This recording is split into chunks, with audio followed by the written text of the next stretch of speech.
Hello students, स्वागत है आप सभी लोगों का इंग्लिश ग्रामर के आज के क्लास में, जहां आज हम लोग पढ़ने वाले हैं पार्ट्स ऑफ स्पीच से एक बहुत ही प्यारा सा टॉपिक एडवर्ब। आज हम लोग जानने वाले हैं पार्ट्स ऑफ स्पीच सीरीज में कि एडवर्ब क्या है और इसका प्रयोग कैसे होता है, इसके प्रकार कितने।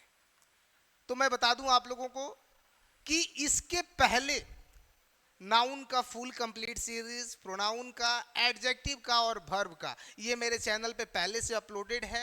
सिर्फ एक वीडियो या ज़्यादा से ज़्यादा 2 वीडियो के अंतर्गत मैंने प्रत्येक चीज़ को डील करने का प्रयास किया है और आई होप कि यदि आप लोग उन क्लासेस को देख लेते हो तो आपका नाउन से रिलेटेड, प्रोनाउन से रिलेटेड या जिस वीडियो को देख रहे हैं उससे रिलेटेड जो भी डाउट्स हैं आपके दिमाग में वो पूरी तरह से क्लियर हो जाएंगे। तो मैं आपसे अपील करूंगा कि आप चैनल पे जाएं और जो है प्लेलिस्ट में जो English grammar bottom to top का प्लेलिस्ट है उसके अंडर में जाके आप जो है ये सारे क्लासेस देख सकते हो। वहां से आप ग्रामर का भी क्लासेस देख सकते हो और सारी चीजों को समझ सकते हो। आइए आज के क्लास को बाबू शुरू करते हैं और जानते हैं कि एडवर्ब क्या है। देखिए बाबू, सबसे पहले एडवर्ब जो है जिसको हिंदी में हम लोग कहते हैं क्रिया विशेषण, इसको डिफिनेशन में अगर इसको डिफाइन करने की बात आती है तो हम लोग देखते हैं कि an adverb is a word used to qualify all parts of speech. यहां ध्यान दीजिएगा, all parts of speech except noun and pronoun. यानी कि क्रिया विशेषण जो है, एडवर्ब जो है, वो एक ऐसा शब्द होता है बाबू जो संज्ञा और सर्वनाम को छोड़कर शेष जितने भी पार्ट्स ऑफ स्पीच हैं जैसे एडजेक्टिव, वर्ब, एडवर्ब, प्रीपोजिशन, तो इन सब को मॉडिफाई करता है, सबकी विशेषता को बताता है। अगर सिर्फ नहीं बताता है तो वो दो, नाउन और प्रोनाउन, क्योंकि नाउन और प्रोनाउन की विशेषता को एडजेक्टिव बताता है। पिछले क्लासेस में हमने देखा था एडजेक्टिव के क्लासेस में कि नाउन और प्रोनाउन की विशेषता को एडजेक्टिव बताता है और बाकी जो भी पार्ट्स ऑफ स्पीच है नाउन और प्रोनाउन को छोड़ के उनको क्लेरिफाई या फिर मॉडिफाई या फिर उनकी विशेषता बताने की बात करें बाबू तो वो करता है एडवर्ब। जैसे सी रन्स फास्टली, देखिए वह सी रन्स, वह दौड़ती है, कैसे? तेजी से, यानी इसके दौड़ने की विशेषता को ये मॉडिफाई कर रहा है, इस क्रिया की विशेषता को ये बता रहा है। इसी तरह से देख रहे हैं बाबू, ही वॉक्स वेरी स्लो। यहां देखिए जो चलने की गति है वो स्लो है और स्लो में भी क्या है, बहुत ज्यादा स्लो है। तो यहां जो है वर्ब को मॉडिफाई कर रहा है, एडजेक्टिव को कर रहा है। इसके बाद जो है हम लोग जानते हैं बाबू कि एडवर्ब कितने प्रकार का होता है, एडवर्ब के कितने प्रकार हैं। तो बड़ा ही सिंपल वे में हम लोग एडवर्ब को समझने वाले हैं। बाबू आपको बता दें कि एडवर्ब 3 तरह के होते हैं, सिंपल, इंट्रोगेटिव और रिलेटिव। यानी कि एडवर्ब का जो बंटवारा है हम लोगों ने 3 श्रेणियों में किया हुआ है, सिंपल एडवर्ब, इंट्रोगेटिव एडवर्ब और रिलेटिव एडवर्ब। अब हम लोग सबसे पहले देखते हैं बाबू सिंपल एडवर्ब के बारे में। सिंपल एडवर्ब के अंतर्गत कौन कौन से एडवर्ब आते हैं और उनका यूज कैसे कैसे होता है। देखिए बाबू, सबसे पहले सिंपल एडवर्ब में आता है adverb of time. Adverb of time के अंदर late, just, just now, ago, before, present, presently, since, already, yet, still, recently इत्यादि। यानी कि ये जो एडवर्ब हैं ये सब टाइम बताने के लिए प्रयोग होते हैं। जैसे सी मेट मी ए मंथ एगो, वह मुझसे 1 महीना पहले मिली। I have not watched any movie recently, मैंने हाल फिलहाल में कोई भी फिल्म नहीं देखी है। तो इस तरह से ये जो भी एडवर्ब हैं बाबू ये समय को बताते हैं। इसके बाद जो दूसरा है इसमें सिंपल एडवर्ब में वो है adverb of frequency. Adverb of frequency, तो एडवर्ब ऑफ फ्रीक्वेंसी में always, never, sometimes, seldom, hardly, daily, rarely, frequently, generally, gradually, etc. यानी कि she always calls me, she always calls me, he never visited here. तो इस तरह से ये frequency को बताता है, बारंबारता को बताता है। ये सिंपल एडवर्ब का दूसरा पार्ट है। इसके बाद बाबू हम लोग देखते हैं तीसरा पार्ट सिंपल एडवर्ब का, वो है एडवर्ब ऑफ मैनर, तरीका। जैसे badly, fast, hard, largely, hopefully, clearly, broadly, deeply, accurately, boldly, efficiently, widely, madly, etc.. यानी कि ये जो है बाबू, ये तरीके को बताता है, मैनर को बताता है। सिंपल एडवर्ब का ये तीसरा टर्म है, सिंपल एडवर्ब में अभी हम लोग पढ़ रहे हैं, और उसमें ये तीसरा है एडवर्ब ऑफ मैनर, जो तरीकों को बताता है। जैसे कि दे बीटेन हिम बैडली, उन लोगों ने उसे बुरी तरह पीटा। आई कैन डिफाइन क्लियरली, मैं जो है इसको साफ साफ परिभाषित कर सकता हूं। तो यहां आप देख सकते हैं कि ये जो है आपका एडवर्ब ऑफ प्लेस मैनर हो गया। चौथा जो है बाबू वो है एडवर्ब ऑफ प्लेस, जो स्थान बताता है। और पांचवा जो है वो है एडवर्ब ऑफ डिग्री, जो अवस्था को बताता है। यानी सिंपल एडवर्ब में ही है हम लोग, और सिंपल एडवर्ब कुल 6 भागों में बटा है। सिंपल एडवर्ब को हम लोगों ने 6 भागों में बांटा है। पांचवा जो है एडवर्ब ऑफ डिग्री, जिसमें आता है almost, cute, nearly, Indeed, a little, much, very much, Fairlie, rather. इसके बाद छठा और लास्ट जो है सिंपल एडवर्ब में, वो है बाबू adverb of affirmation and negation. इसमें जो है अफर्मेटिविटी और निगेटिविटी दोनों को दिखाया जाता है।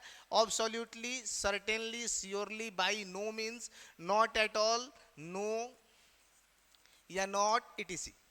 यू आर एब्सोल्युटली रॉन्ग, आप बिल्कुल गलत हैं, पूरी तरह से गलत हैं। Indeed she is a good doctor, यद्यपि वह एक अच्छी डॉक्टर है। तो यहाँ जो है आप जानेंगे बाबू कि अगर किसी सेंटेंस को अफर्मेशन में या निगेशन में ले जाने के लिए एडवर्ब प्रयोग हो रहा है, तो वह जो है adverb of affirmation and negation होता है, जो कि सिंपल एडवर्ब का ही पार्ट है। यानी कि सिंपल एडवर्ब को 6 बराबर भागों में बांटा गया है।